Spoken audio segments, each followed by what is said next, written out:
Teman-teman, mari kita buka pelajaran agama kita pada hari ini dengan doa. Dalam nama Bapa dan Putra dan Kudus. Ya Tuhan, kami mengucapkan syukur atas perlindungan dan bimbingan-Mu. Pada hari ini kami dapat berkumpul. Kami ingin belajar agama pada hari ini. Tolong sertailah kami, berilah kami kemudahan dalam mempelajari dan menerima ilmu-Mu.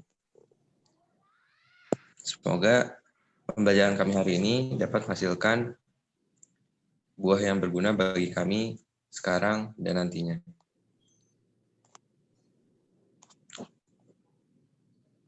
Amin. Kemudian kepada Bapa, Putra dan Kudus, beri perkenan sekarang dan sepanjang segala abad. Amin. Dalam nama Bapa dan Putra dan Kudus. Amin. Terima kasih, Marcelino. Ya, Pak.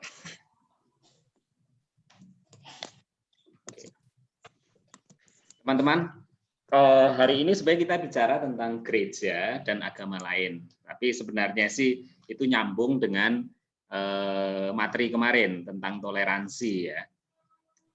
Minggu lalu kita virtual begini atau ini ya di emas ya? Di Mas. Di emas, oke. Toleransi nggak ini ya, teman-teman nggak dapat ini ya. Jadi ya saya kadang-kadang kelas saya tergantung ini ya, kadang-kadang bisa virtual bisa di emas. Ya, nggak apa-apa, nanti nyambung. Nah tetapi sebelum itu teman-teman, UAS itu kan sekitar Januari kalau nggak saya, Januari setelah Natal lah, Januari atau awal Februari gitu.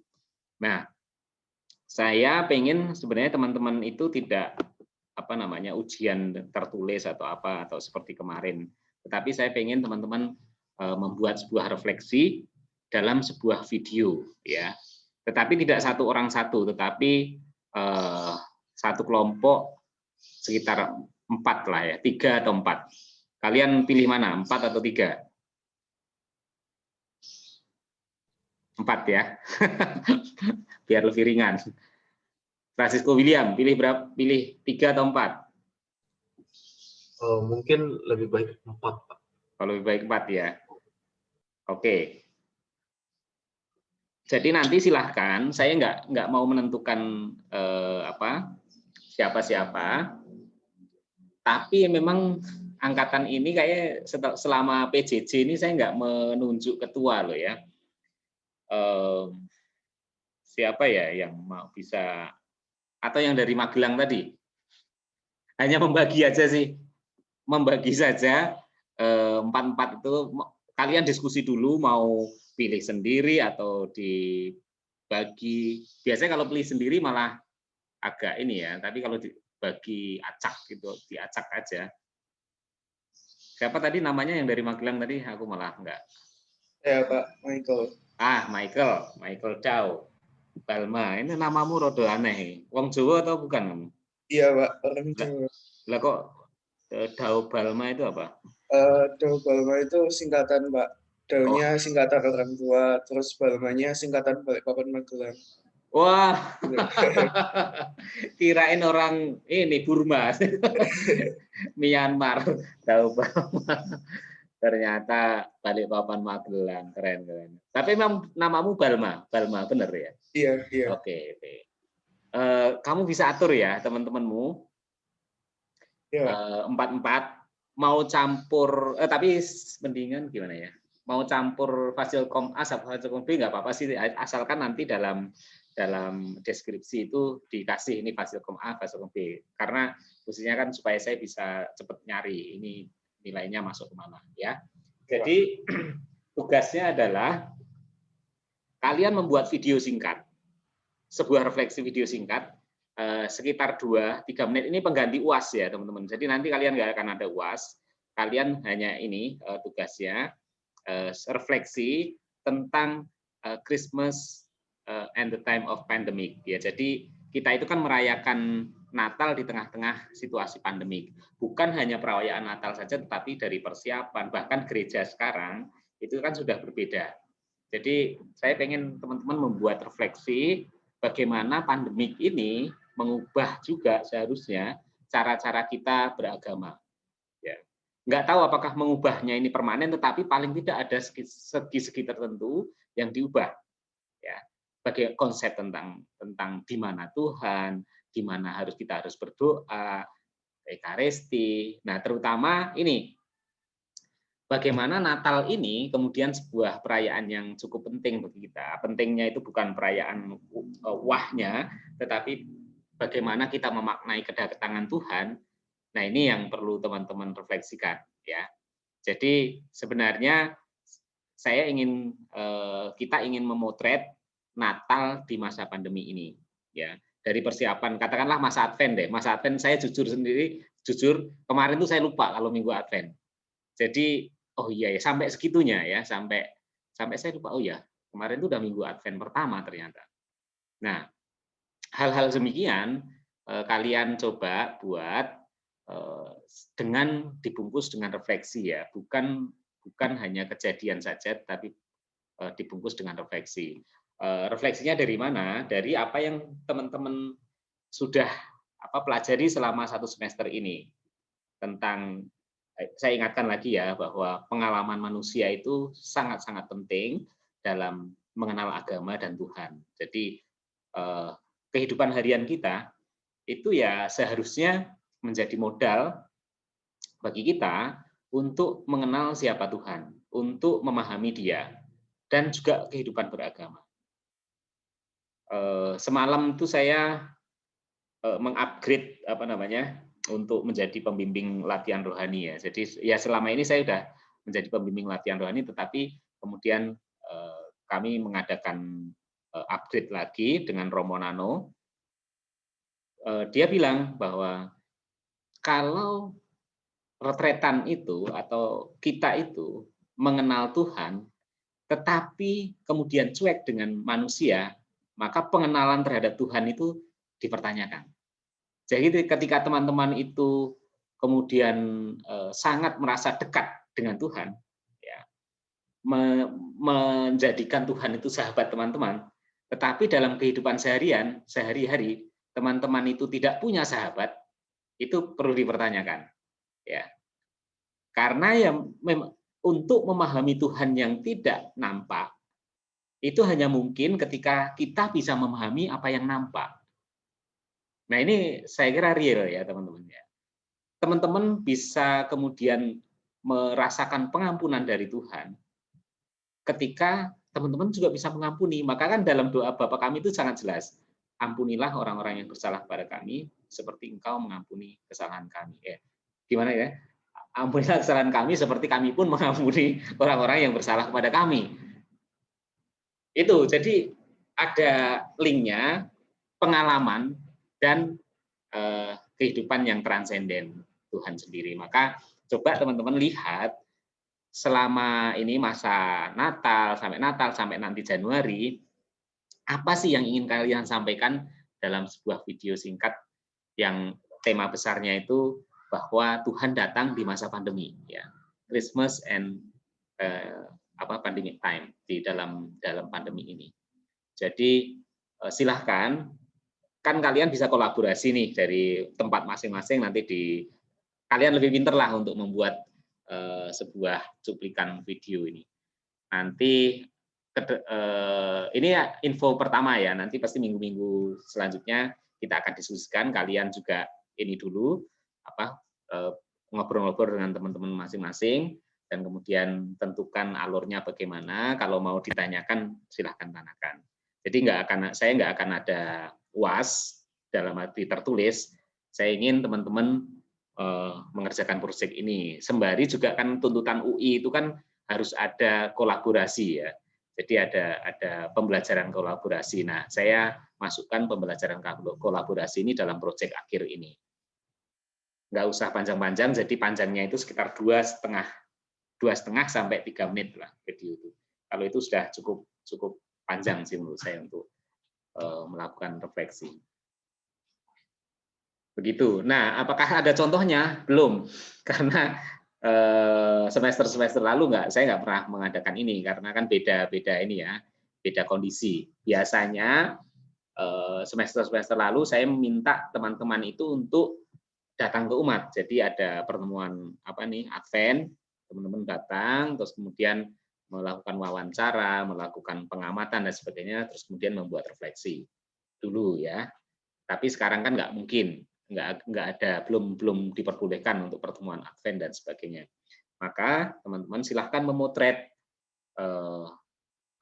kehidupan gereja, juga boleh dengan kehidupan agama lain, bagaimana pandemi ini benar-benar memberi warna baru. Terutama kita nanti sorotnya ke Natal ya, bagaimana Natal ini menjadi berbeda, akan sangat berbeda dengan adanya pandemi ini. Gitu.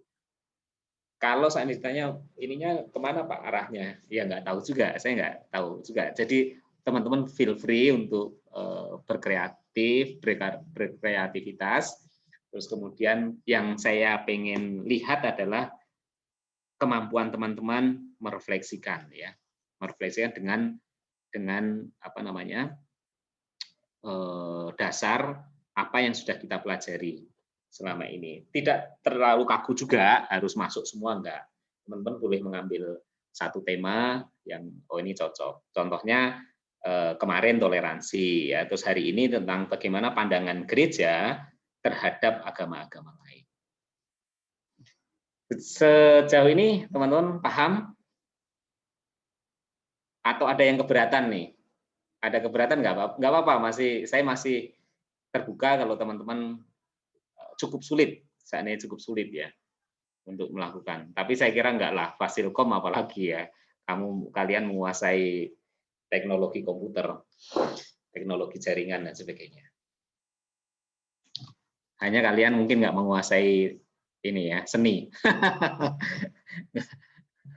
Nggak apa-apa. Saya nggak akan lihat dari seninya kok, saya lihat dari isinya dan perjuangan kalian untuk membuat itu. Ada ini nggak? Ada tanggapan nggak teman-teman mengenai UAS kita?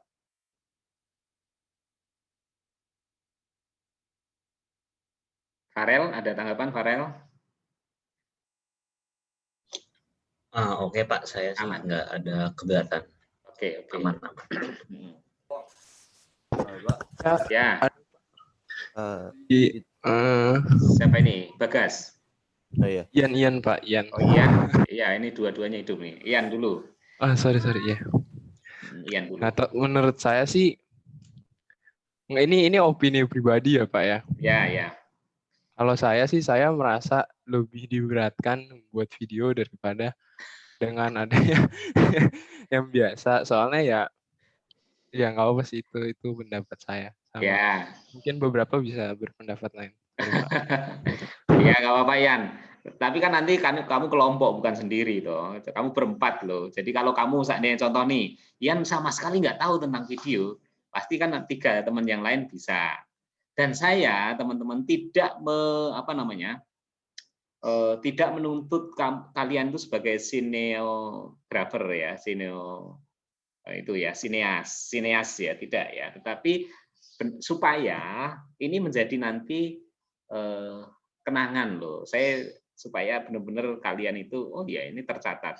Kalau hanya dalam kertas ya hilang. Saya juga nggak bisa ini juga. Tapi kalau dalam video nanti saya pasti akan kompilasi di ini saya, media sosial saya, dan semua fakultas saya wajibkan begitu. Dan itu nanti akan menjadi sebuah refleksi kita bersama. Jadi bukan masalah ininya ya, sinematografinya ya, tapi isinya kok saya ini.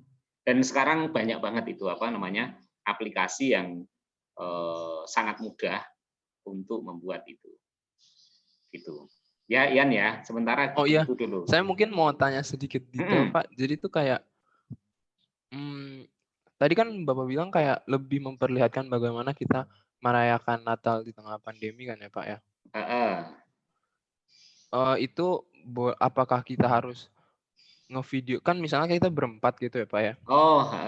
Apakah kita harus ngevideoin seorang ngevideoin tentang pengalaman mereka, atau apakah setiap video itu cuman boleh hanya cuplikan-cuplikan dari kehidupan. Jadi misalnya saya fotoin banyak tentang pengalaman Natal saya. Ya. Terus kita semua kompilasi gitu. Itu Iya. nggak apa atau menurut Bapak harus justru begitu. gitu? Karena saya sadar kalian pasti kan nggak mungkin bareng-bareng ke gereja, bareng-bareng membuat, itu nggak mungkin. Jadi kalian buat dari rumah masing-masing apa yang kalian lihat, tetapi kalian kan berkolaborasi ya, berdiskusi. Ini nanti ini gambar apa gitu. Jadi saya tidak mengandaikan kalian itu berempat harus ada di situ, enggak juga. Kalian kerja dari tempat masing-masing, memotret dari tempat masing-masing, tetapi nanti itu disatukan. Gitu, Ian. Oke. Terima kasih, Pak. Ya, sama-sama. Ada lagi? Bagas. Ya, iya, Pak. Saya mau tanya aja, itu kayak kira-kira video itu kayak apakah slideshow atau kita kayak ngerekam sendiri atau seberapa panjang gitu? Oke. Jadi sebenarnya mau slideshow, mau benar-benar video itu no problem ya. Karena kan tadi sebenarnya saya fokusnya itu bagaimana kalian berkreativitas menyampaikan sesuatu dengan kekinian ya. Kalian kan hidup di zaman milenial, kalian harus belajar juga mewartakan secara milenial. Kalau kalian seperti saya khotbah kayak gini nggak akan didengarkan oleh teman-teman kalian ya. Jadi ketika kalian hidup di zaman milenial, kalian harus menguasai juga sarana apa yang efektif yang bisa digunakan di zaman itu. Jadi mungkin dulu khotbah, dulu ini gitu ya. Sekarang enggak. Orang anak-anak milenial, teman adik-adik kalian terlebih ya, itu berjam-jam ada di YouTube.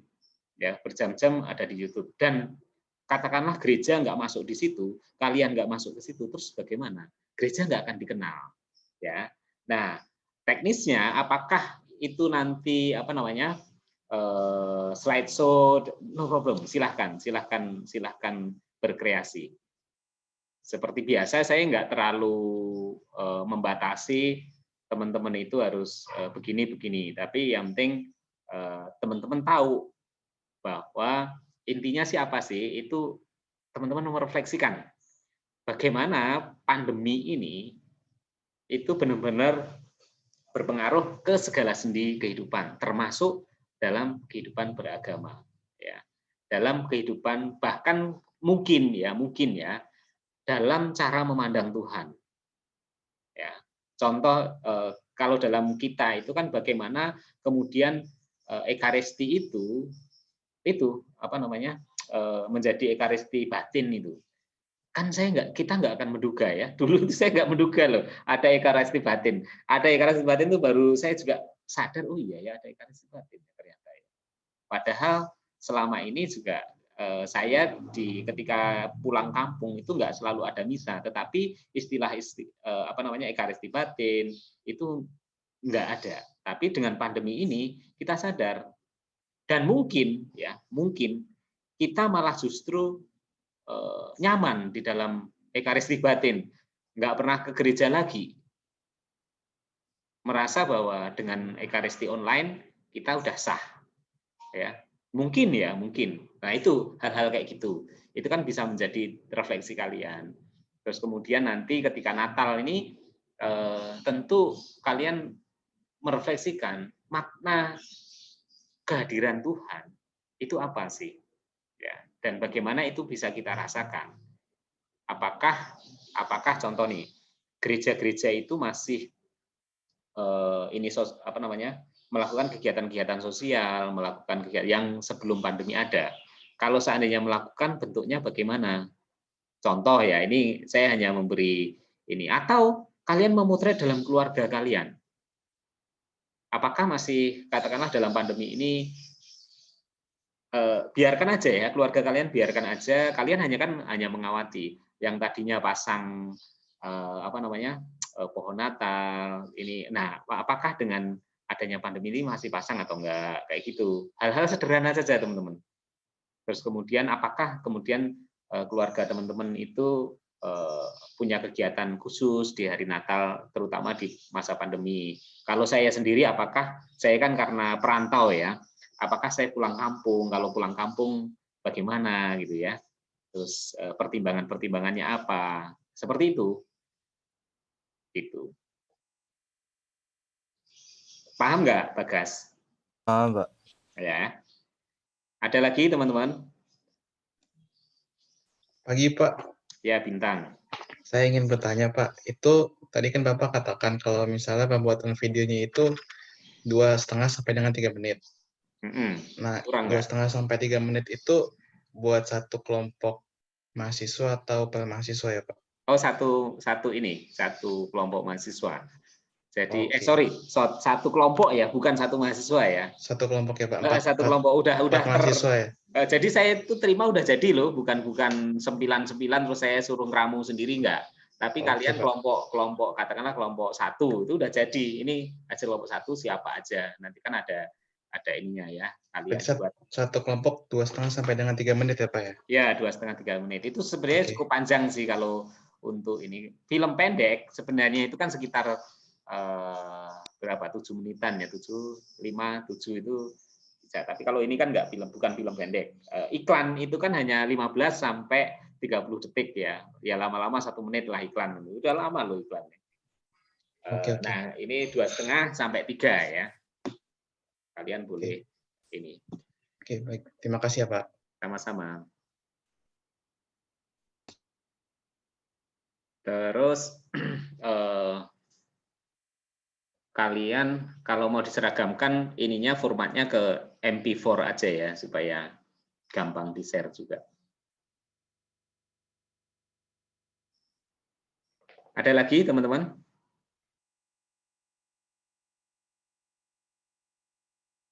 Oke, nah sementara itu dulu ya. Tugasnya Dao Balma itu mengatur ya. Kalian boleh kontek-kontekan dengan Dao Balma bagaimana kelompoknya. Saya sarankan sih ya ada unsur kedekatan, tetapi juga enggak terlalu ya. Supaya gampang karena kadang-kadang kan kerjasama itu butuh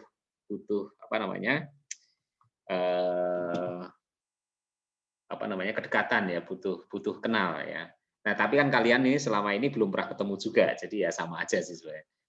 Gitu ya, Dao Balma tolong dibantu ya. Baik, Pak. Kalau seandainya sulit memutuskan, udah langsung babat jebret 4 random aja. Iya, Pak. Ya. Nah, saya nanti minta listnya ya. Kelompoknya siapa gitu ya. Oke. Oke, terima kasih. Oke teman-teman, kalau tidak ada lagi, kita akan coba melihat sedikit sebentar tentang sikap gereja terhadap agama lain.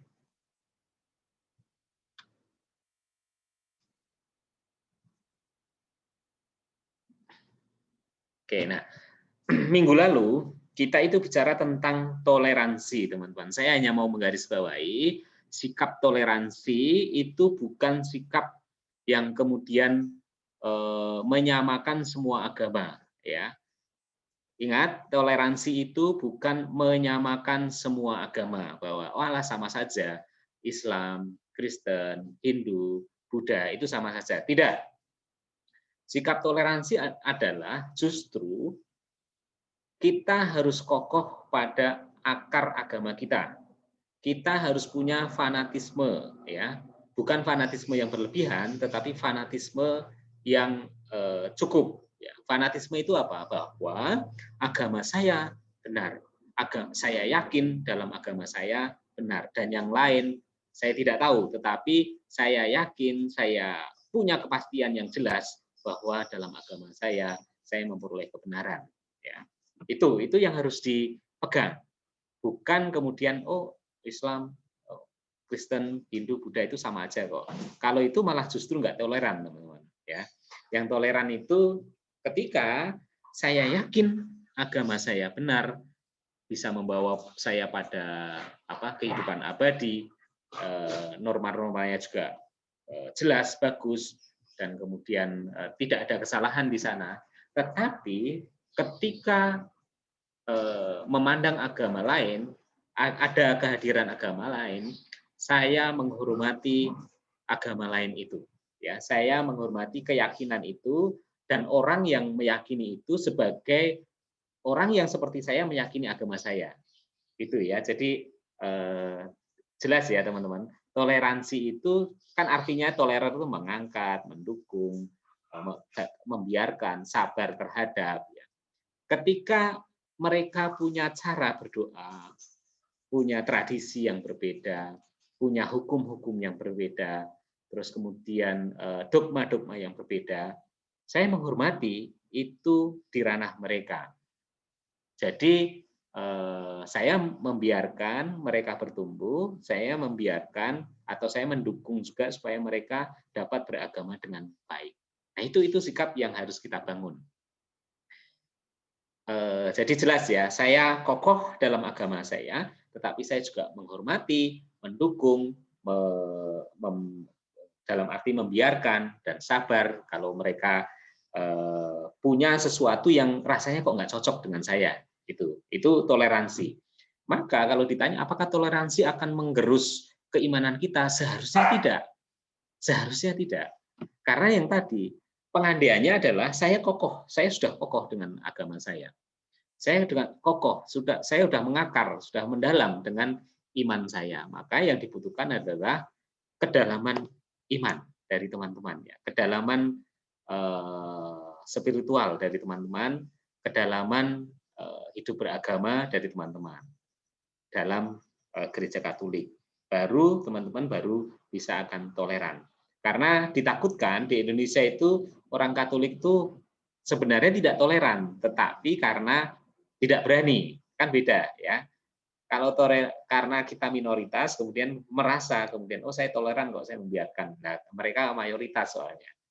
Maka yang perlu diketahui, perlu dilihat, ditanyakan pada diri sendiri, apakah sebenarnya saya punya sikap toleransi ya sebenarnya, atau karena saya hanya takut saja. Yang perlu kita bangun, yang gereja dukung, yang gereja selalu kembangkan adalah sikap toleran. Maka kemarin saya di beberapa fakultas minta orang-orang muda seperti kalian, saat kuliah seperti ini, buatlah jaringan seluas-luasnya. Masuklah ke kelompok-kelompok, kenalilah mereka, ya. Katakanlah teman-teman yang di Muslim itu kan pasti punya jaringan-jaringan, dan jalinlah persahabatan dengan mereka. Berdiskusilah dengan mereka, ya. Supaya nanti ketika kalian itu sudah jadi orang-orang yang menempati pada posisi-posisi tertentu, kalian tetap punya komunikasi. Bayangkan kalau gereja tidak punya orang-orang seperti kalian yang punya komunikasi dengan agama lain. Suatu kali ada masalah, kita minoritas bisa langsung hancur. Ya. Di Indonesia, kenapa ke orang Katolik atau Kristen yang minoritas ini bisa tetap hidup, tetap aman dan sebagainya? Karena ada usaha-usaha yang dari dulu memang dilakukan, ya. Pahlawan beberapa, ya, Katolik, ya. Terus kemudian para perancang Undang-Undang Dasar, bahkan mungkin Pancasila, itu ada orang-orang Katolik di sekitar Soekarno. Dalam membangun katakanlah hari libur lah, ya. Hari libur itu kan pasti kan ditentukan oleh pihak-pihak yang waktu itu pasti akan berdiskusi hari libur agama itu mana aja. Katolik loh. Kalian sadar atau tidak, Jumat Agung dan kenaikan Tuhan itu bisa libur loh. Padahal itu kan kalau Jumat Agung oke lah penting, tapi kenaikan Tuhan itu bagi kita aja kadang-kadang bukan sebuah peristiwa yang ini, tapi mendapat hari libur. Nah, itu kan artinya pasti ada orang Katolik yang sangat berpengaruh yang ikut dalam penentuan hari-hari libur itu. Nah, teman-teman silahkan dalam masa muda kalian jalinlah relasi seluas-luasnya, bukan hanya dalam gereja Katolik saja, tapi dengan agama lain. Karena itu akan sangat-sangat akan sangat-sangat diharapkan oleh gereja, dan siapa tahu itu adalah persembahan teman-teman untuk gereja nantinya, ya. Itu. Nah, sekarang bagaimana kita gereja itu memandang agama-agama lain, ya. Ini ada kaitannya dengan toleransi. Nah, pertanyaan awal kan sebenarnya gini, kalau Tuhan yang kita percaya itu Esa, satu, ya, mengapa ada berbagai macam agama di dunia ini? Kan harusnya nggak ada, Tuhannya sama. Makanya tadi saya nggak setuju, atau sebenarnya pandangan bahwa agama-agama sama itu kurang sehat. Ya, karena kalau seandainya agama sama, harusnya agamanya satu, ya. Kalau Tuhan yang kita percaya itu Esa, mengapa ada berbagai macam agama di dunia ini? Apakah gereja Katolik mengakui kebenaran dari agama-agama lain? Menurut teman-teman bagaimana nih? Apakah gereja Katolik mengakui kebenaran dari agama-agama lain? Ya, saya acak nih.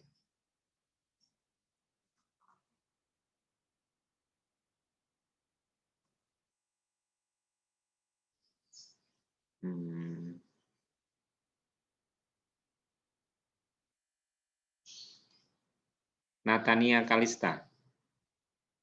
Gereja itu mengakui kebenaran agama lain nggak? Pagi, Pak. Pagi.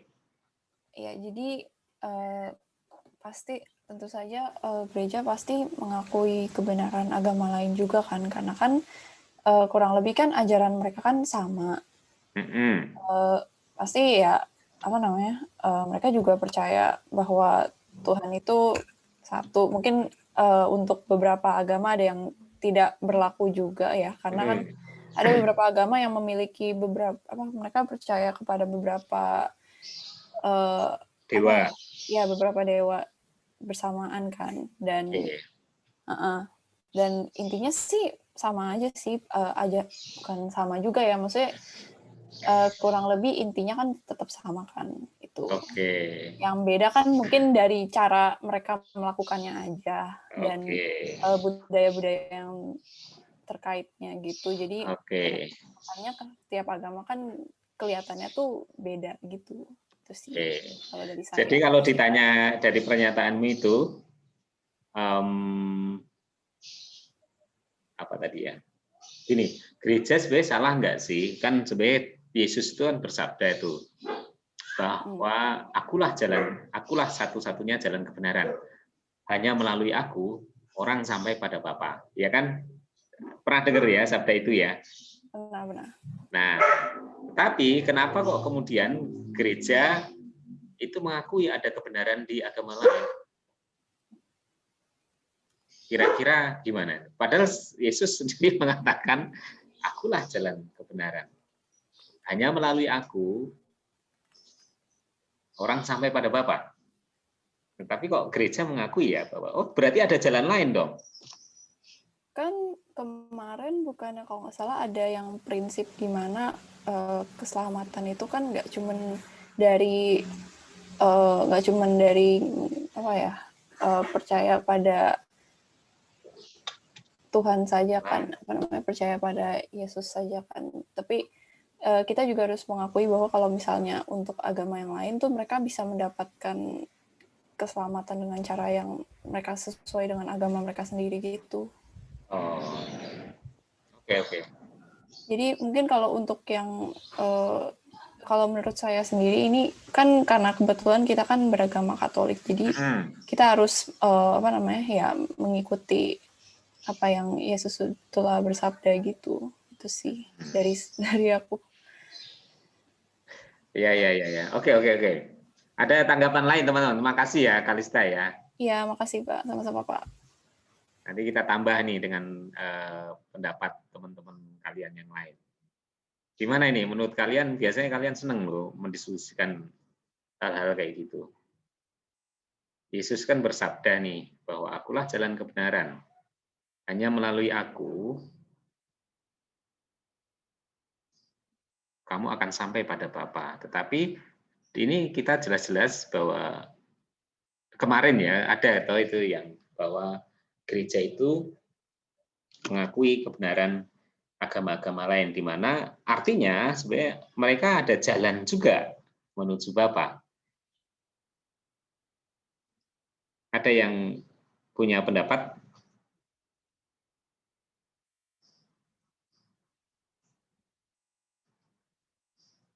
Krik, krik, krik, krik. Saya Pak. Oke, silakan. Saya waktu itu pernah berdiskusi di pelajaran agama Pak, waktu SMP atau SMA. Oke. Terus, ini Farel ya? Saya Greg Pak. Oh, Greg, oke. Terus di guru agama saya pernah bilang bahwa kalau keselamatan nggak cuma dengan percaya kepada Yesus, tapi juga untuk orang-orang yang kalaupun percaya kepada Tuhan yang lain gitu Pak, tapi tetap melaksanakan ajaran-ajaran Yesus seperti berbuat baik kepada sesama gitu Pak. Oke. Ya, ini tapi tetap ini ya. Sebenarnya gini, agak rumit sih karena ini Katolik sih, teologi Katolik ya. Terima kasih Farel. Jadi udah ada mulai linknya juga tadi Kalista. Pertanyaan, apakah kemudian gereja melakukan kesalahan dengan mengeluarkan dokumen, nanti ada Nostra Aetate ya, bahwa dalam agama-agama lain itu ada kebenaran juga. Nah, sebenarnya kalau kita belajar, saya sih nggak terlalu mendalami teologi ya, karena saya baru filsafat, kemudian teologinya masih pengantar-pengantar ya. Tetapi sudah cukup jelas sih sebenarnya, bahwa sebenarnya gereja itu adalah sumber keselamatan satu-satunya. Itu yang kita imanin ya. Jadi keselamatan itu sumbernya adalah dari gereja. Nah, sekarang bagaimana dengan agama-agama lain? Apakah mereka juga punya keselamatan? Nah, gereja kemudian melihat secara luas bahwa Yesus ini bukan hanya kita hanya berpatokan bahwa orang yang mengenal Yesus, orang yang kemudian mengikuti Yesus, itulah yang selamat. Itulah yang kemudian sampai kepada Bapa. Yesus bukan hanya suatu sosok ya, yang kayak manusia dan ini, bukan. Tetapi Yesus itu pastilah lebih besar dari itu, lebih luas dari apa yang kita pikirkan, lebih dahsyat dari apa yang kita teorikan ya. Nah, dari hal kebenaran saja lah, bahwa Yesus adalah sumber kebenaran, bahwa Yesus adalah kebenaran sejati. Nah, dari sinilah kita gereja kemudian berefleksi bahwa yang tadi seperti dikatakan Farel, bahwa ketika orang-orang di luar sana tidak mengenal Yesus secara personal, secara person, seperti kita mengenal, seperti yang diperkenalkan iman kita, tetapi ketika mereka kemudian mencari dengan tulus, melakukan dengan tulus, berbuat dengan tulus, kebenaran itu sendiri, yaitu sebenarnya mereka mengenal Yesus bukan dengan label nama Yesus. Paham ya teman-teman ya? Jadi mereka melakukan hal-hal yang sebenarnya menuju pada Yesus sendiri, yaitu kebenaran sejati, yaitu Allah sendiri. Nah, inilah yang kemudian dikeluarkan oleh gereja, bahwa ketika agama-agama lain itu mengajarkan kebenaran, ketika mereka itu mencari dengan tulus kebenaran itu, ya mereka sebenarnya menuju ke keselamatan itu sendiri. Bahkan bukan pada agama-agama saja ya. Kalau agama sudah jelas, pasti mereka juga mengajarkan hal-hal baik ya. Tetapi juga pada orang-orang ateis yang mereka secara tidak mengakui adanya Tuhan, tetapi ketika mereka melakukan atau mencari kebenaran atau berbuat kebaikan, tentu ada makna di sana, sebenarnya Allah itu di sana. Ya, meskipun secara otak, secara rasio mereka tidak menerima adanya Tuhan, tetapi mereka mencari makna. Dan makna itu, kebaikan, kebenaran itu milik siapa? Milik Tuhan yang kita imani. Nah, ini kemudian gereja refleksinya sampai di situ ya teman-teman. Jadi bukan orang yang kemudian harus mengenal secara pribadi Yesus dengan nama Yesus, bukan. Tetapi pasti lebih universal. Bayangkan kalau seandainya gereja itu bersikokoh bahwa hanya dalam gereja ada keselamatan, bagaimana orang-orang sebelum gereja hadir? Padahal mereka itu sebenarnya juga sudah mengenal apa itu kebenaran, siapa itu Allah, Yesus dalam arti persiapan ya. Perjanjian lama itu kan diartikan sebagai persiapan kedatangan Yesus. Bahwa Yesus sebagai kebenaran mutlak, kebenaran sejati itu sebenarnya sudah hadir dari awal mula. Bahwa bahkan sebelum dunia dijadikan Yesus itu sudah ada. Nah, cara mengenalnya bagaimana? Yaitu tadi kebenaran sejati. Begitu ya. Itu kira-kira untuk menjawab bagaimana kenapa kok gereja sampai pada kesimpulan bahwa ada kebenaran dalam agama-agama lain. Tapi kan gereja kemudian menggarisbawahi sejauh mereka itu memang mencari kebenaran dengan tulus ya. Nah, kemudian bagaimana gereja memandang agama lain dan bagaimana membangun dialog antar umat beragama. Ini pertanyaan-pertanyaan yang tadi sudah saya singgung sedikit. Bagaimana teman-teman dari sekarang teman-teman harus mulai punya sahabat, punya jaringan di agama-agama lain. Itu untuk gereja kita, untuk kita juga sendiri di Indonesia ini ya. Pentingnya menjalin hubungan antar umat beragama. Landasan antropologisnya, jadi kenapa kok gereja kemudian memandang agama lain itu seperti tadi ya, ditentukan sikap gereja Katolik terhadap agama lain adalah pandangan Kristiani tentang manusia sendiri tadi. Jadi gereja itu sebenarnya sangat-sangat membumi dalam beriman itu ya. Bagaimana pandangan terhadap agama lain, relasi kita dengan agama lain itu juga dikaitkan dengan bahwa manusia itu juga beragam ya. Bahwa manusia itu juga sosial. Ya, nggak bisa hidup sendiri juga ya. Manusia adalah makhluk sosial, berakal budi, berhati nurani dan merdeka. Bahwa kita juga punya kemerdekaan, masing-masing pribadi kita punya kemerdekaan. Nah, ini yang mendasari atau filosofinya bagaimana gereja itu kemudian melihat agama lain bukan sebagai musuh, bukan sebagai sesuatu yang menghalangi, tetapi sebagai partner, sebagai teman perjalanan ya.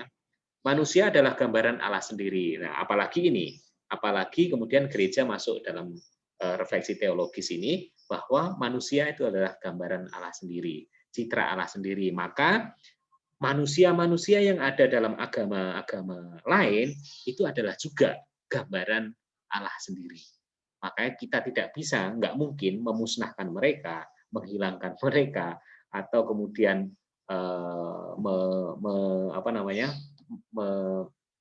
menekan mereka, mempersekusi mereka ya, karena mereka juga adalah gambaran Allah seperti kita percaya diri kita juga gambaran Allah. Nah, gambaran Allah ditemukan dalam Yesus Kristus sendiri. Jadi gambaran Allah yang ketika sebelum ada Yesus kan abstrak ya, Allah itu siapa? Seperti apa itu. Nah, dalam Yesus Kristus wujud manusia itu kita semakin paham bahwa Allah pun itu bisa hadir, bisa berwujud dan kemudian punya perasaan-perasaan yang kita rasakan ya, kecuali dalam hal dosa ya. Jadi itu kan ini kita ya. Jadi Yesus itu Allah, 100% Allah, 100% manusia, tetapi tanpa dosa. Itu saja sih ya. Jadi kita itu sebagai pikiran-pikiran kita, perasaan-perasaan kita, naluri-naluri kita, kehendak kita, gerak-gerak batin kita itu sebenarnya juga ada dalam diri Allah. Itu sebabnya kita itu kan disebut istilahnya kalau dalam filsafat itu seperti cuilan atau percikan lah ya dari roh Allah sendiri. Roh Allah ada dari dalam diri kita dan kemudian kita dinamakan secitra dengan Allah karena pikiran-pikiran Allah, perasaan-perasaan Allah itu juga ada di dalam kita. Ya. Ketika kita mencintai, mengasihi, berbelas kasih itu adalah pikiran-pikiran Allah. Mengampuni terutama ya. Maka ada dalam istilah bahasa Inggris itu apa ya?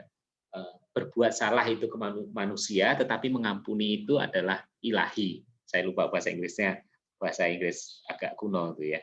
Tapi ada istilah itu cukup bagus. Nah ini kira-kira ringkasan tentang bagaimana kemudian sebenarnya yang tadi menjawab kenapa kok agama itu kemudian bermacam-macam, padahal Allah yang kita yakini itu sama ya. Awalnya kan ada animisme ya, jadi ketika manusia belum mengenal Tuhan yang esa itu kan sejarahnya ini ya, animisme ini tahap manusia memproyeksikan diri pada yang keramat ya, yang keramat. Jadi kalau melihat sesuatu yang besar, sesuatu yang beda, itu kemudian manusia itu melihat ada kekuatan lain di sana ya. Pohon yang besar, batu yang besar, gunung, samudra, sesuatu yang membuat manusia itu takut, kagum. Itu kemudian diberi roh di sana bahwa ada kekuatan lain yang lebih kuat dari saya. Ini awal-awalnya ya, bahwa ini juga pengalaman apa namanya yang dikatakan pengalaman transenden manusia, merasakan atau terhubung dengan sesuatu yang tidak terlihat nyata. Nah, pengalaman Reglius menyangkut pengalaman tremendum et fascinotum. Di awal kuliah sudah saya sebut ya, tremendum et fascinotum. Tremendum itu bergetar, tetapi juga sekaligus kagum. Ketika melihat gunung yang besar itu, teman-teman pernah nggak? Saya sering sih dulu ketika saya masih sering naik gunung, ketika di puncak itu saya benar-benar bergetar dalam arti gini. Saya itu kecil sekali ya, di atas gunung itu sangat-sangat kecil. Bahkan ketika melihat, ketika saya di atas gunung itu, pengalaman pertama nih ya, saya merasa gila, saya itu siapa ya? Ternyata hal-hal yang besar yang saya pikirkan dalam diri saya, itu ketika saya di atas gunung itu rasanya tidak ada arti. Itu kalau karena bagi saya alam itu lebih besar ya. Belum nanti kita bicara tentang ini ya, galaksi, tentang alam apa namanya, angkasa dan sebagainya. Hanya berhadapan dengan gunung saja, saya waktu itu saya sudah bergetar ini. Ya, sekaligus kagum dengan keindahannya dan sebagainya. Tapi waktu itu saya merasa sangat-sangat kecil ketika saya mencapai puncak gunung. Ya. Nah, ini pengalaman manusia yang sangat manusiawi dan sampai sekarang ini masih ada. Ini masih ada apa ya, bekas-bekasnya dalam kehidupan kita ya, pasti ya. Pasti ada lah ya ketika kita melihat berada di tengah laut yang ini, pasti kita juga akan bertanya-tanya, kagum sekaligus takut ya. Makanya tidak mengherankan banyak budaya itu kemudian memberi dewa-dewa ya pada kekuatan-kekuatan alam itu, dewa samudra, dewa angin, dewa gunung, dewa langit, dewa matahari, karena waktu itu memang mereka nggak paham terhadap kehadiran benda-benda itu ya, dan merasa bahwa itu adalah kekuatan lain yang lebih besar dari diri kita manusia. Nah kemudian muncullah agama Wahyu yang dibawa oleh Yahudi ya. Agama Wahyu tahap manusia mengenal yang ilahi, karena yang ilahi sendirilah yang memperkenalkan dirinya. Dalam Perjanjian Lama kita tahu bagaimana Allah itu pelan-pelan memperkenalkan diri ya, dari Nabi Musa, Nabi Abraham, Nabi kemudian Nuh, para nabi di Perjanjian Lama itu, dan kemudian Nabi Musa itu mendapat sorotan yang cukup ini karena sudah semakin mendekat ke sini ya, bahwa ketika Nabi Musa itu menggambarkan bahwa benar-benar Allah Yahweh itu adalah Allah yang mendengarkan, Allah yang memimpin, Allah yang kemudian menjadi raja bagi Israel. Nah, ini adalah tahap-tahap perkenalan Allah sendiri pada manusia, dan kemudian kita dalam agama Kristiani, kita tahu pengenalan penuh itu ada pada Yesus Kristus sendiri. Wahyu itu penuh pada diri Yesus Kristus yang kemudian memberi pengenalan yang sangat jelas siapakah Allah itu. Gereja tidak menolak apapun yang dalam agama-agama itu serba benar dan suci. Ini nostra aetate ya. Sekaligus itu tidak menghilangkan panggilan untuk mewartakan Kristus sebagai jalan, kebenaran, dan hidup. Karena dalam Dia ada kepenuhan itu. Meskipun kita percaya dalam agama lain ada kebenaran, ada hal-hal suci, ya, ada ajaran-ajaran suci di sana. Tetapi dengan begitu tidak menghilangkan keyakinan kita bahwa dalam gereja itu kebenaran itu penuh. Ya, teman-teman ya. Ini penting ini bahwa kita itu melihat bahwa dalam agama lain itu ada hal-hal atau ajaran-ajaran yang benar dan suci di sana. Tetapi dalam pandangan itu, dalam keyakinan itu, kita juga kokoh dalam panggilan kita mewartakan Kristus sebagai jalan kebenaran dan hidup, ya. Bahwa kita yakin, kita percaya bahwa Kristuslah jalan satu-satunya. Ya, meskipun dalam agama lain juga ada kebenaran.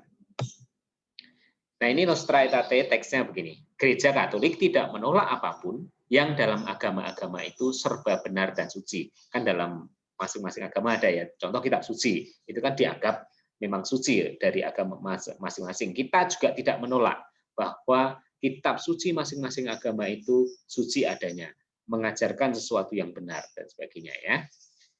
Dengan sikap hormat yang tulus, gereja merenungkan cara-cara bertindak dan hidup, ya, cara-cara bertindak kita, ya, kaidah-kaidah serta ajaran-ajaran yang memang dalam banyak hal berbeda dari apa yang diyakini dan diajarkan sendiri. Jadi sebenarnya gereja selain merenungkan ajaran-ajaran kita, cara bertindak kita juga melihat bahwa mereka itu juga punya cara-cara bertindak yang mereka anggap suci. Maka itu menjadi refleksi juga bagi gereja dan tidak ditolak. Ya. Makanya kita dalam Katolik itu kan ada meditasi, ya, yang kemudian diserap ya. Meditasi, kontemplasi itu kan bukan dari budaya Katolik, itu lebih ke dari budaya Buddha atau Hindu ya. Budaya kontemplasi, meditasi gitu ya. Dan itu udah sangat lama ada dalam gereja Katolik.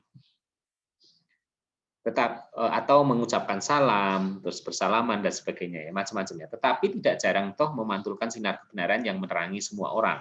Artinya hal-hal suci yang mereka lakukan, hal-hal benar yang agama-agama lain lakukan itu menjadi juga bahan refleksi bagi gereja untuk bersama-sama mencari apa namanya kesamaan ya dalam apa namanya dalam memaknai ajaran masing-masing. Nah, ini teksnya sangat bagus dan sangat mendalam ya teman-teman. Nah, panggilan konstitutif gereja menghormati agama-agama lain yang merupakan panggilan dasar gereja sebagai sakramen kehadiran Kristus di dunia. Jadi itu panggilan gereja untuk menghormati agama-agama lainnya. Sikap gereja yang demikian berlandaskan pada pandangan jati diri gereja sendiri sebagai gereja Katolik dan hal itu tidak mengurangi atau memperlemah panggilan. Ingat, menghormati agama lain, kemudian menghargai mereka itu tidak mengurangi keimanan kita. Ya.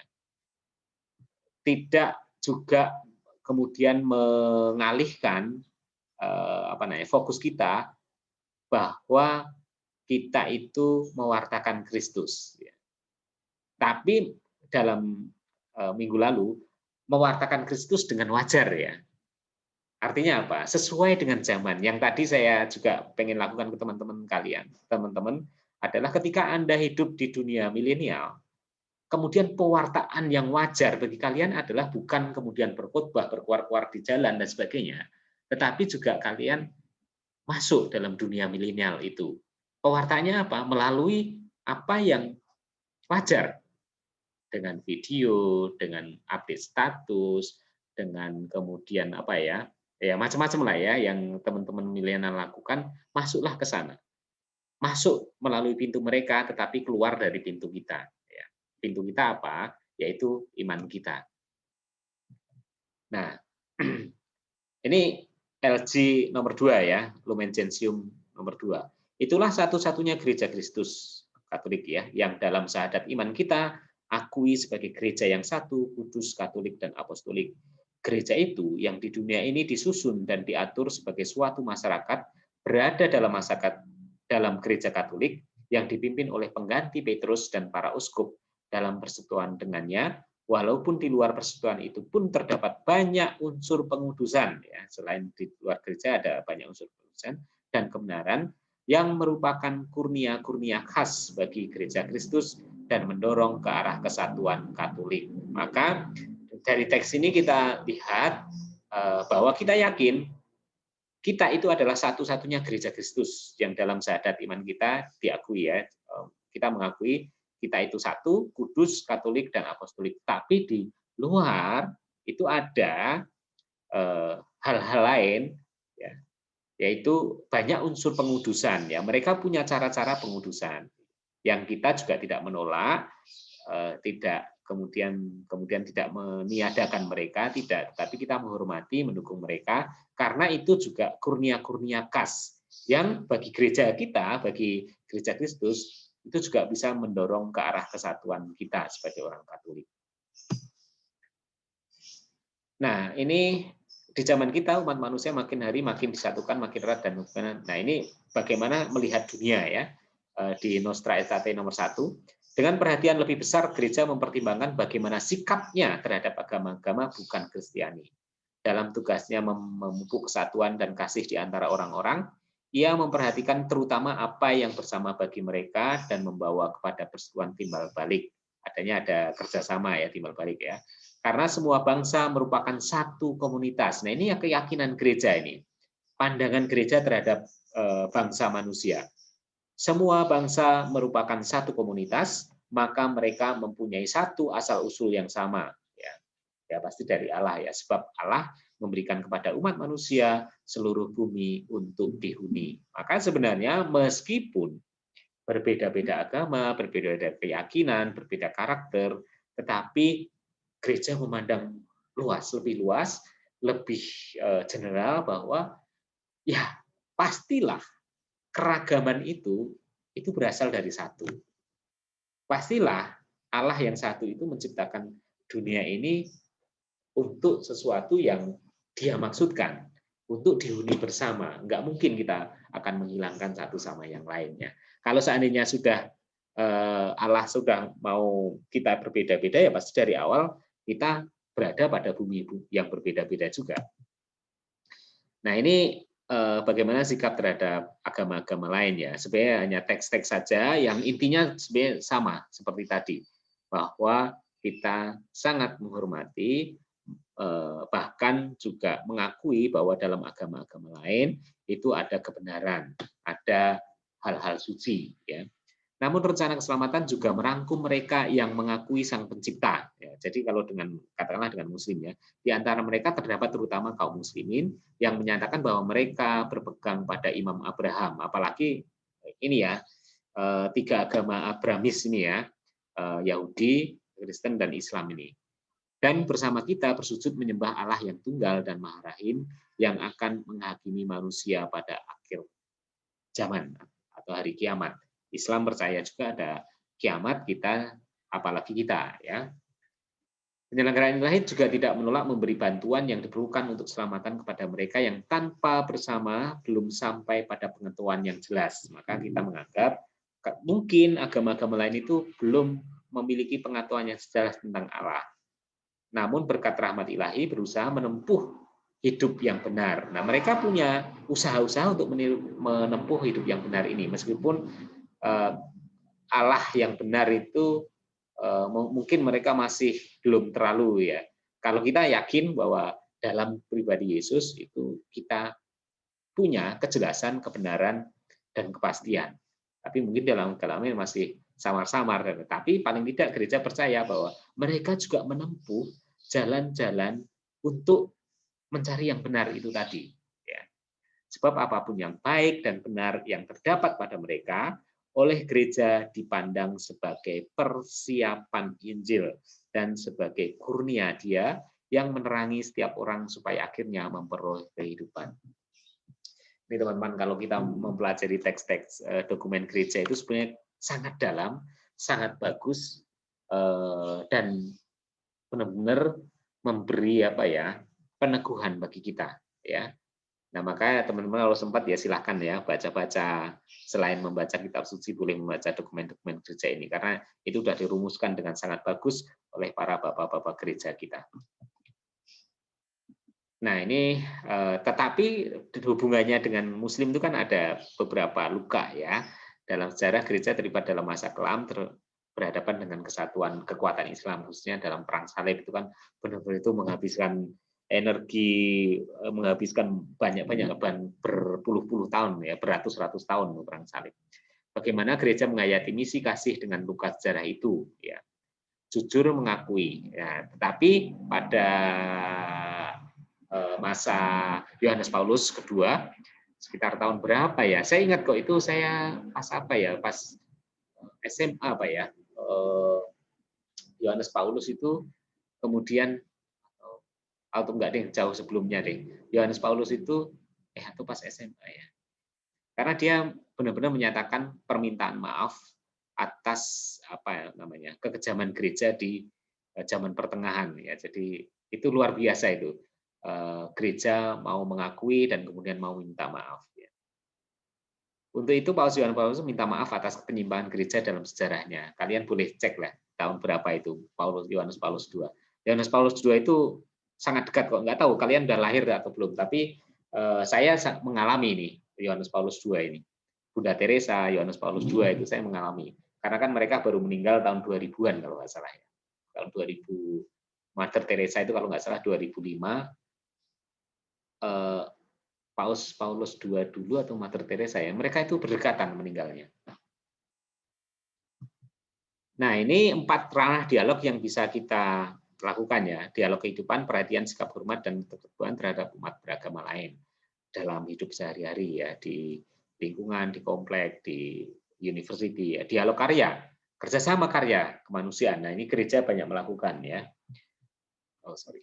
Terus kemudian dialog pakar intelektual, nah, ini juga sama, kerjasama di tataran keahlian untuk memperdalam dan memperkaya pengalaman. Tentu kita juga banyak melakukan itu di di ranah di level intelektual ya. Bagaimana kemudian refleksi bersama itu dibangun.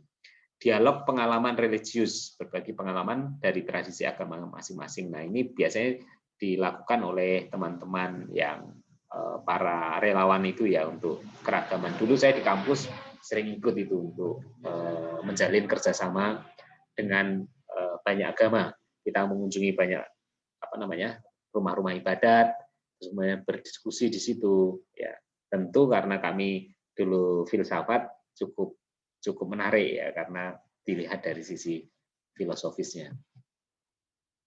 Nah, ini tadi, jadi dengan agama-agama lain tidak menolak apa yang benar dan suci. Kalau terhadap gereja lain, maksudnya Kristen, ya, karena itu mereka memang dengan tepat menyandang nama Kristen dan tepat pula oleh putra-putri gereja Katolik diakui selaku saudara-saudari dalam Tuhan. Nah, ini dalam dokumen Reunitatis et Integratio nomor 3 ya. Ya, karena Kristen itu kan sejarahnya sama ya. Mereka sebenarnya dulu sama seperti kita, Katolik. Terus kemudian karena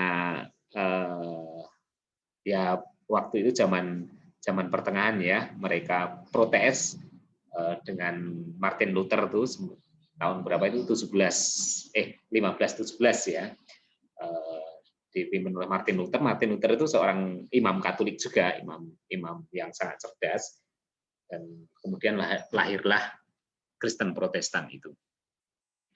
Maka ya sebenarnya dengan mereka itu kita sangat dekat ya, karena mereka punya akar yang sama. Dan tapi sejarah juga memberi kita suasana kelam juga, bahwa Kristen Katolik itu pernah juga bantai-bantaian ya, dan bahkan di dalam beberapa negara Eropa itu luka itu masih sampai sekarang. Jadi ada daerah-daerah Katolik, ada daerah-daerah Kristen, dan mereka benar-benar seperti ya musuh Padahal kan sebenarnya akarnya sama ya. Kita mungkin di Indonesia nggak merasakan, tapi di sana itu kan dulu karena ya Kristen itu memecahkan diri dengan cukup waktu itu karena revolusi Perancis ya. Jadi pastilah juga disertai dengan anarkisme. Bagaimana gereja Katolik yang merasa waktu itu berkuasa pastinya juga menindas teman-teman Kristen Protestan itu, menganggap mereka itu kemudian orang-orang yang keluar dari gereja dan sebagainya lah. Itu luka batin mereka ya. Kita di sini kan nggak mengalami itu. Nah, dalam menyebarkan iman religius dan memperkenalkan praktik-praktik keagamaan, setiap orang selalu harus menjauhkan diri dari cara bertindak yang dapat dianggap agak memaksa. Ini ya, gereja udah cukup jelas bahwa kita tidak boleh memaksa dalam mewartakan ya, atau suatu cara meyakinkan yang tak pantas ya, dengan memberi iming-iming dan sebagainya. Jadi gereja itu sebenarnya sudah jelas patokannya. Kita kemudian pewartaan kita itu bukan kemudian mencari kuantitas ya, banyak orang untuk masuk gereja, enggak, tetapi kita justru sekarang untuk meningkatkan kualitas ya. Kualitas dalam arti kualitas bukan untuk gereja sendiri, tetapi juga kualitas pelayanan, kualitas pewartaan dan sebagainya ya. Bukan kuantitas lagi ya yang kita pentingkan. Atau tak layak, terutama bila berhadapan dengan orang miskin atau orang yang, nah ini loh teman-teman, jadi orang yang tak terpelajaran. Jadi pada orang-orang miskin itu juga malah justru kita nggak boleh memaksa mereka masuk gereja atau mengiming-imingi, memberi hadiah-hadiah supaya mereka masuk, tidak. Karena gereja ini dengan jelas terlebih bagi mereka, karena mereka kan tentu pasti punya kemungkinan ya, orang yang tidak terdidik, orang yang miskin itu kan kemungkinan besar untuk mereka ikut kita itu besar. Justru kita tidak boleh. Kita harus menggunakan cara-cara yang layak, cara-cara yang terhormat, cara-cara yang wajar dalam mewartakan iman kita pada mereka. Dan justru kita tidak boleh ada niat untuk menarik mereka menjadi anggota gereja. Cara bertindak seperti itu harus dianggap sebagai penyalahgunaan hak diri sendiri dan pelanggaran terhadap hak orang lain. Nah, ini gereja cukup sangat-sangat jelas. Nah, nanti makanya kalian kalau berhadapan dengan orang yang puar-puar kristenisasi, nah ini kita sudah jelas-jelas kok dari hukum kita sudah nggak memperbolehkan. Dan kita juga nggak ada niat sebenarnya dalam memberi, dan ini ada intensi-intensi untuk kemudian mengkristenisasi orang. Kita memberi yang memberi ya. Nah itu teman-teman, kira-kira tentang bagaimana pandangan Katolik terhadap agama-agama lain. Apakah ada pertanyaan?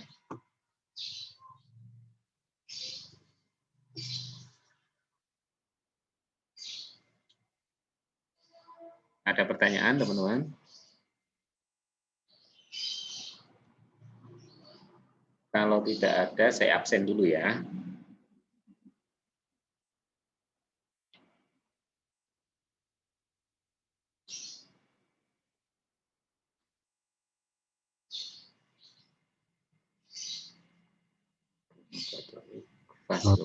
Ya.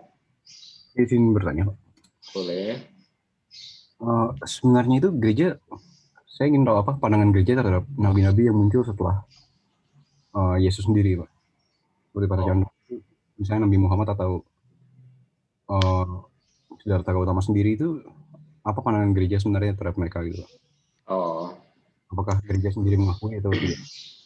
Sebenarnya begini, kalau mengakui nabi itu pasti sudah tidak, karena Yesus sendiri itu kan dalam Injil itu kan sebenarnya memang Yesus itu kan hanya mengatakan begini, setelah aku itu aku akan mengirimkan penghibur bagimu, yaitu Roh Kudus.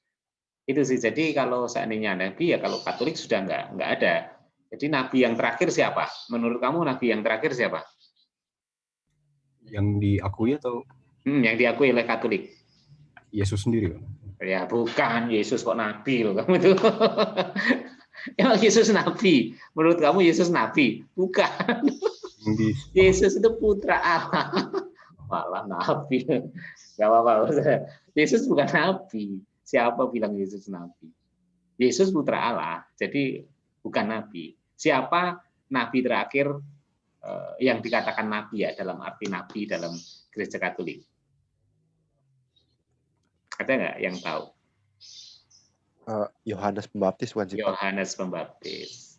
Yohanes Pembaptis itu adalah bagi Gereja Katolik atau bagi iman kita itu adalah nabi terakhir.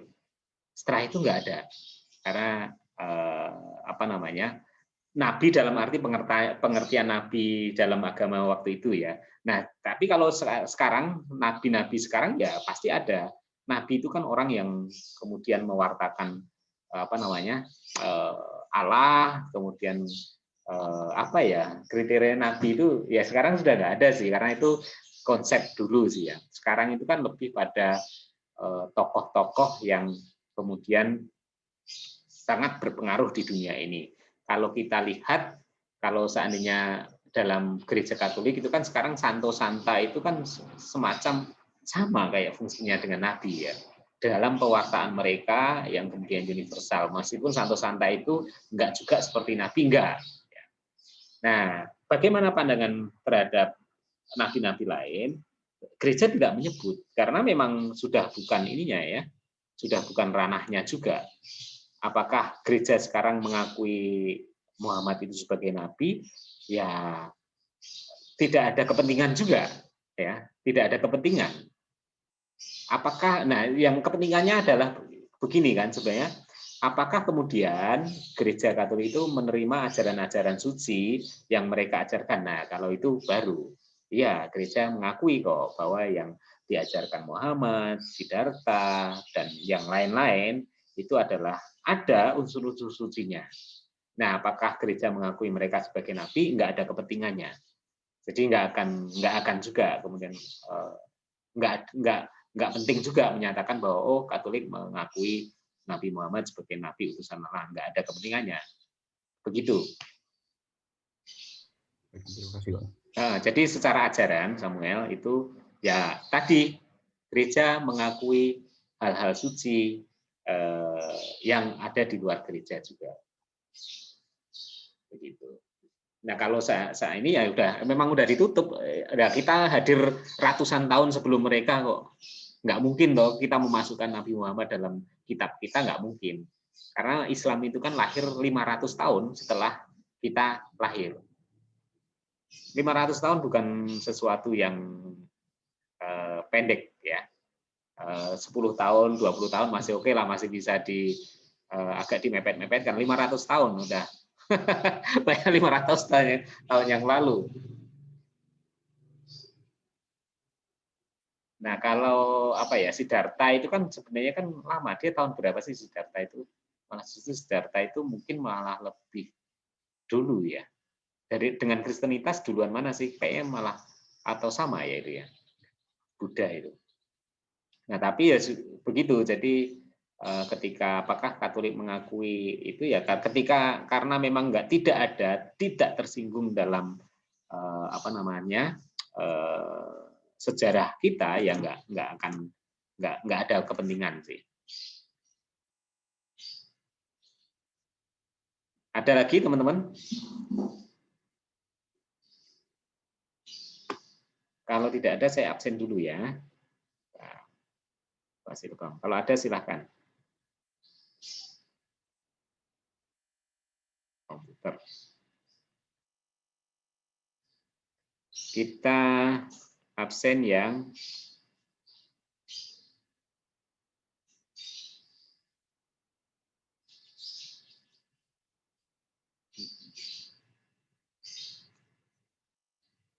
hasil kom A. Stephen hadir?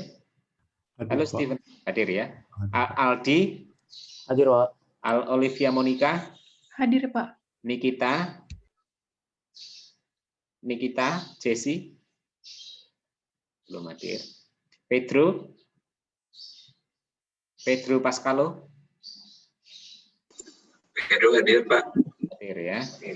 Ian tadi ada. Ivan Panderson? Hadir, Pak. Graciela? Hadir, Pak. Johannes Raka. Hadir, Pak. Kenneth. Hadir, Pak. Bisma. Hadir, Pak. Madeline. Hadir, Pak. Kevin. Hadir, Pak. Robertus Aditya. Robertus. Belum ya. Marcelino, ada Stefanus Daru. Hadir, Pak. Aurelia. Hadir, Pak. Julius Prayoga. Hadir, Pak. Christopher Bagas hadir tadi. Erik. Hadir, Pak. Adeline Sonia. Hadir, Pak. David Alexander. Hadir, Pak. Francois Ferdinand. Hadir, Pak. Jason Widodo. Hadir, Pak. Gregorius Agung. Hadir, Pak. Francisco William. William Sudianto. Belum ya. Sisko Salya. Sisko. Wicaksono. Salya Hadir, Wicaksono. Hadir ya. Evan. Hadir, Pak. Cynthia Pilander. Hadir, Pak. Pascalis Abista. Hadir, Pak. Margareta Stella. Dia hadir, Pak, tapi baru keluar gitu, disconnect. Oh, oke. Tapi hadir ya. Rido Mulia. Rido Mulia. Hadir. Jadi yang tidak hadir ada 1, 2, 3, 4 ya. Rido Mulia. Francisco hadir, Pak. Oh, hadir. Oke. Francisco William. Tidak hadir. Robertus Aditya Sukoco. Hadir, Pak. Oh, hadir. Oke. Jadi Nikita Jersey. Nikita Jesse Natania. Nggak hadir ya. Berarti 2 orang yang nggak hadir dari Fasilkom A. Sekarang dari Fasilkom B.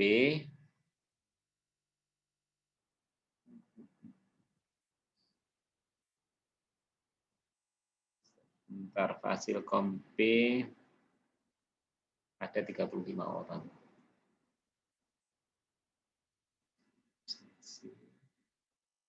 Saya urutkan saja. Ini saya urutkan abjad ya, biar kalian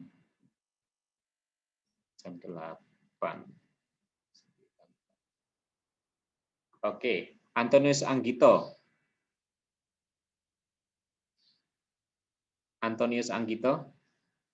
Tidak hadir. Billy Vande.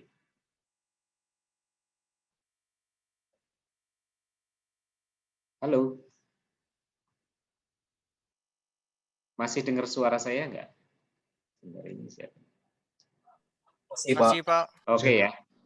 Ini kok saya ulang ya. Antonius Anggito Saputro. Billy Vande. Ada Bintang Dominik. Hadir, Pak. Oke. Bonifacius Erlangga. Hadir, Pak. Oke. Christian Ratidya. Hadir, Pak. Cornelita Lugita. Hadir, Pak. Dionysius Baskoro. Saya, Pak. Oke, Dionysius Mikael Sutanto. Dominikus Kern Bunardi. Hadir, Pak. Eyota, tadi saya lihat Eyota. Ada ya Eyota ya? Ada, Pak, cuman mic-nya katanya rusak. Oke, Francis Vibisono. Francis. Teman-teman kalau ada yang ini tolong infokan ya, karena saya nggak lihat Zoom, saya yang lihat absensi. Franciscus David Yuda Putra. David. Gabriel Erwiam. Hadir, Pak. Gerardus Abirama. Hadir, Pak. Farel Gregorius Farel tadi ada. Ignatius Hendrianto Primai Rendra. Hadir, Pak. Immanuel Brilan, sorry. Hadir ya. Hadir, Pak. Johannes Jason. Oke. Jonathan Nicholas. Hadir, Pak. Josias Marcelino. Marcelino Pakpahan ada? Ada. Julian Fernando? Pak. Kristianto Desun? Hadir, Pak. Linus Abiyasa? Hadir, Pak. Oke, Lucius Rianto? Hadir, Pak. Marcia Nadine? Hadir, Pak. Mario Serrano? Mario? Belum ada. Marta Junike? Hadir, Pak. Michael Dao tadi ada. Nadia Aprilia? Hadir, Pak. Natania Kalista? Hadir, Pak. Patrick Alexander.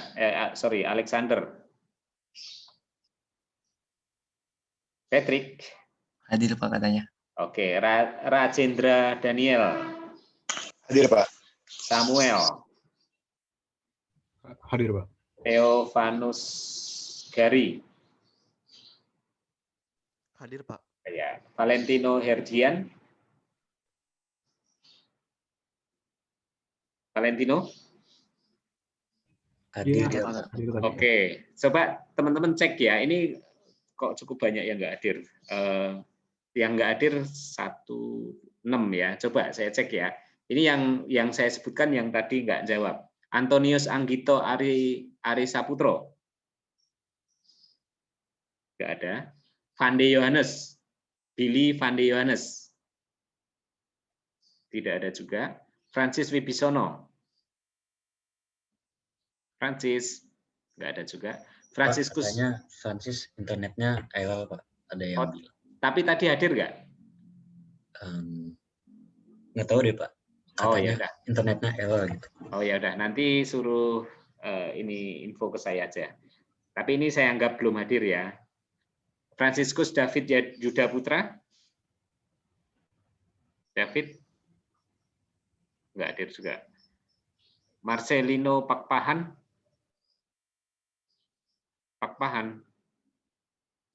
Belum hadir juga. Mario Serrano.